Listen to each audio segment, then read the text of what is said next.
कोरोनाच्या पार्श्वभूमीवर कोल्हापूरचा शाही दसरा रद्द करण्यात आला आहे.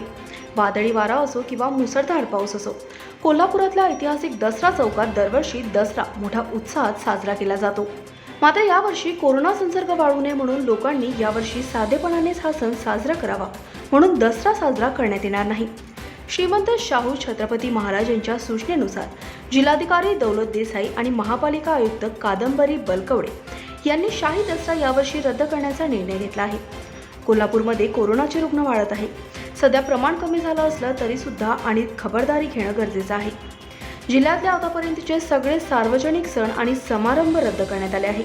जिल्ह्यातील कोरोना संसर्गाला आळा बसावा म्हणून जिल्हा प्रशासन, जिल्हा आरोग्य विभाग, CPR सह सगळे शासकीय विभाग कसोशीचे प्रयत्न करत आहेत. याचाच एक भाग म्हणून श्रीमंत शाहू छत्रपती महाराज यंदाचा दसरा रद्द करण्यात यावा अशा सूचना दिल्या आहेत. दसरा चौकात होणारा शाही दसऱ्याला दरवर्षी लाखो लोक उपस्थित राहून सोनं लुटलं होतं. मात्र यंदा हा सोहळा साजरा होणार नाही. कोरोना संसर्ग रोखण्यासाठी जिल्ह्यात विविध प्रयत्न केले जात आहे. याचाच एक भाग म्हणून यावर्षी शाही दसरा रद्द करण्यात आला आहे. श्रीमंत शाहू छत्रपती शाहू महाराज यांनी केलेल्या सूचनेनुसार दसरा सोहळा रद्द करण्यात आल्याचं जिल्हाधिकारी दौलत देसाई यांनी स्पष्ट केलं आहे. रिपोर्ट खबर 24 एक्सप्रेस.